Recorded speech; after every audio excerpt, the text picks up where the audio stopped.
take your seats. Thank you. It seems like you don't have enough energy today, class. So, in that, we have our energizer for today.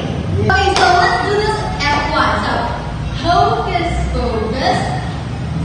Boys and girls, if I go hocus pocus, we do like this. Okay? So, okay, very good. So again, hocus pocus.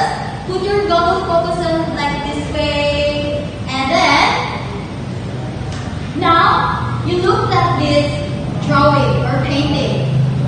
Can you tell me what is this all about? Okay, Shaina. It's an art. Very good. Art.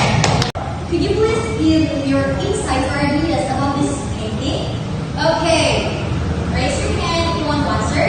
Okay, Andre. It's all about music, different music and dance. Okay, very good. Give a hand for Andre. So, our topic for today is all about art. So, any idea about art? Taria. It's about painting and drawing. Okay, very good. So, our topic for today is all about art. Art comes from the word ar or Aryan, which means to put together or join together. Put together. And it also have a Greek word. Its Greek word is artisan, which means to prepare.